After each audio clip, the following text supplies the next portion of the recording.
Magistrate तक हो आए हैं, कलेक्टर ऑफिस हो आए हैं, CM DM SP DCP के यहाँ हो आए। सुनवाई कहेंगे रिकॉर्डिंग लेके आओ, नहीं औकात है रिकॉर्डिंग वाला फ़ोन चलाने का, कहाँ लाए रिकॉर्डिंग? नहीं, जिसके पास रिकॉर्डिंग नहीं होगा उसकी बिटिया को चाहे जो करो, हैं? जिसके पास रिकॉर्डिंग वाला फ़ोन ना हो, बिटिया के साथ चाहे जो करके छोड़ दो, हैं? इज्जत पे मरने वाले, पैसा मरने वाले नहीं हैं। चीखें सुन रहे हैं आप, जरूर सुनाई दे रही होंगी। सियासी बयानों से भरे मंच से कहा जाता है कि बेटी को छेड़ोगे तो पुलिस अगले चौराहे पर इंतजार करेगी, लेकिन कानपुर में कहानी कुछ और निकली है। यहाँ पुलिस शायद अगले चौराहे पर नहीं, अगले वीडियो का इंतजार कर रही थी। लड़की शिकायत लेकर पहुंची तो कहा गया पहले छेड़खानी का वीडियो लाओ और सबूत लाओ। शिकायत हुई, फिर FIR हुई, आरोपी जेल गया, बाहर आया, धमकी दी और फिर लड़की के इकलौते भाई की पीट कर हत्या कर दी। अब पुलिस कह रही है आरोपी गिरफ्तार हो तो गया, लेकिन सवाल यह है कि अगर पहली शिकायत पर ही पुलिस जाग जाती तो क्या आज एक पिता अपने इकलौते बेटे की अर्थी लेकर गोरखपुर लौट रहा होता? मैं हूं मधुर और आप देख रहे हैं यूपी तक। इसी मामले पर विस्तार से बात करेंगे, उससे पहले आप ये चीखें सुन लीजिए। वो हमसे बदतमीजी किया, हम वो लड़की नहीं है कि इज्जत बेच दें। हम अपने बाप की औलाद है, शेर है, बेटिया नहीं, बेटवा बना के पापा ने पाला है, बेटवा बना के पापा ने हमको पाला है। मेरे माँ बाप का सर हमने कभी नीचा नहीं किया, इसी की खुन्नस थी कि इन दोनों बहन को कभी किसी ने कुछ कहा क्यों नहीं, तो इसीलिए वो मेरे पीछे पड़ा था कि इनके माँ बाप का सर नीचे हो। हमने इसे नहीं होने दिया, उसको खुन्नस चढ़ गया, हमने आवाज़ उठाया, उसने कई लोगों को परेशान किया, कई लोगों ने, वो लोग उससे बात भी करती हैं, उन लोग ने आवाज़ नहीं उठाई, उन लोग के साथ उसने कुछ नहीं किया। हमने आवाज़ उठाई तो मेरे भाई का जान ले लिस, हैं? मेरे भाई की जान ले लिस। रेलवे लाइन के किनारे पुलिस जांच कर रही थी। यही वो जगह है जहां युवक की लाश मिली। कुछ देर बाद बॉडी पोस्टमार्टम के लिए भेज दी गई और दूसरी तरफ परिवार का रो रो कर बुरा हाल है। इकलौते बेटे को खोने का दर्द पिता की आंखों से साफ दिख रहा है। मृतक का परिवार मूल रूप से गोरखपुर का रहने वाला है, लेकिन कानपुर के जूही इलाके में रहकर वो मजदूरी करता था। पिता फैक्ट्री में काम करते हैं, बेटा लोडर चलाता था और दो बहनों के बीच वही घर का एकमात्र सहारा था।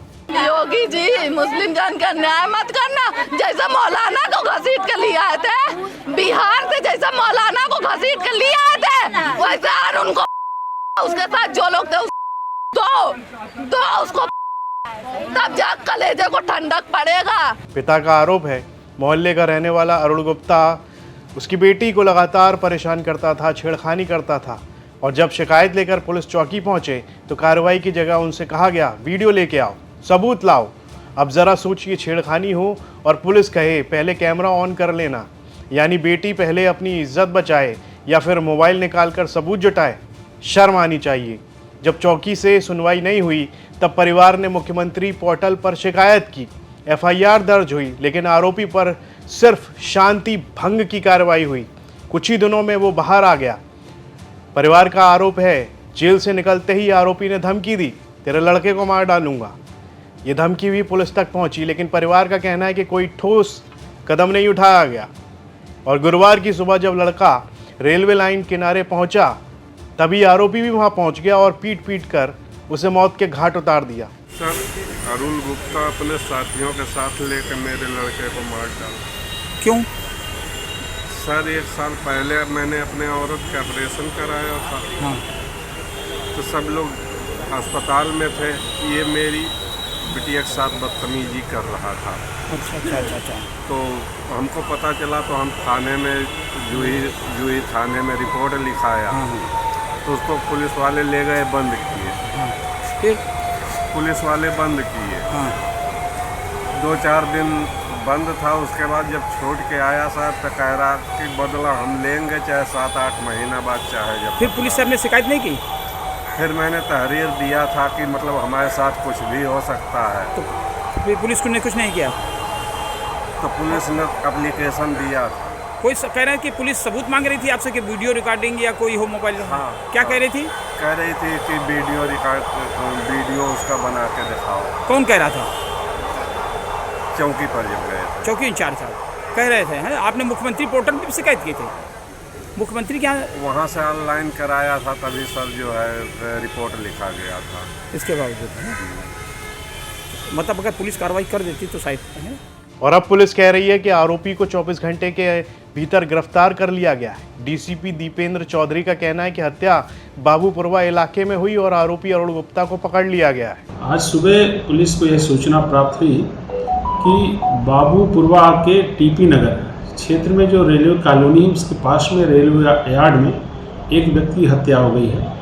इस सूचना पर सभी अधिकारियों द्वारा घटनास्थल का निरीक्षण किया गया। फॉरेंसिक टीम के द्वारा भी घटनास्थल का निरीक्षण किया गया। इसमें अरुण गुप्ता नामक व्यक्ति ने शाहिल नामक व्यक्ति की किसी लोहे के राड से उसके सर पे प्रहार करके हत्या की है और उसके शव को पंचनामा के पश्चात पोस्टमार्टम हेतु भेजा गया है।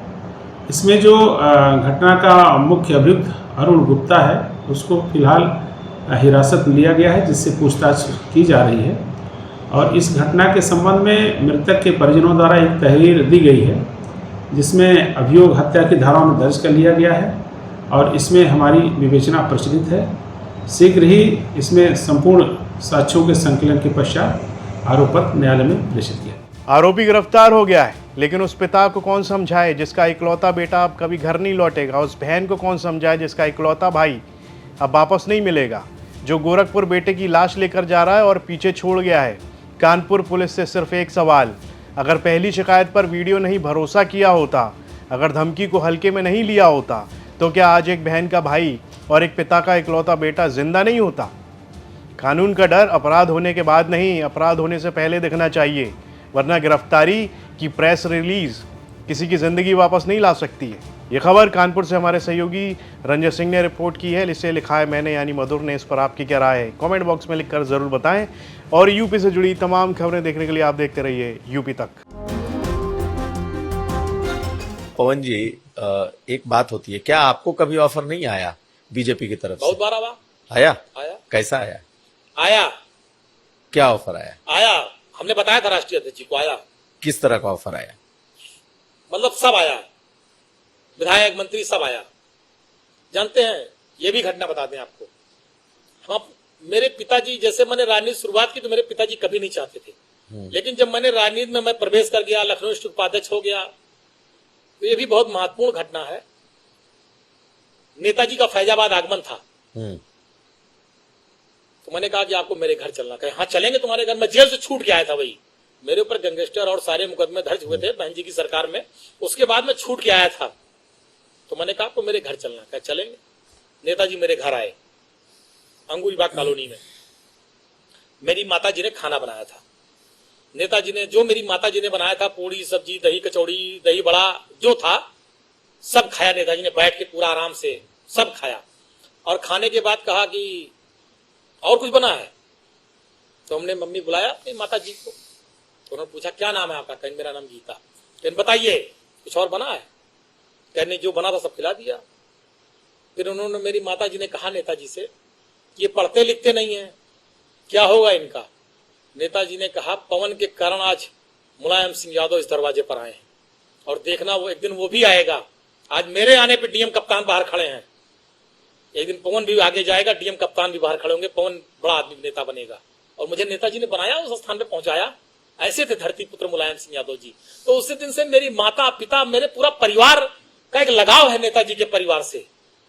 जब ये सब बातें आई कुछ लोगों ने कि भाजपा वाजपा ये सब, तो मेरे पिताजी ने तुरंत मुझको फोन किया, कहा जीवन में भूल न करना, जीवन में गलती न करना।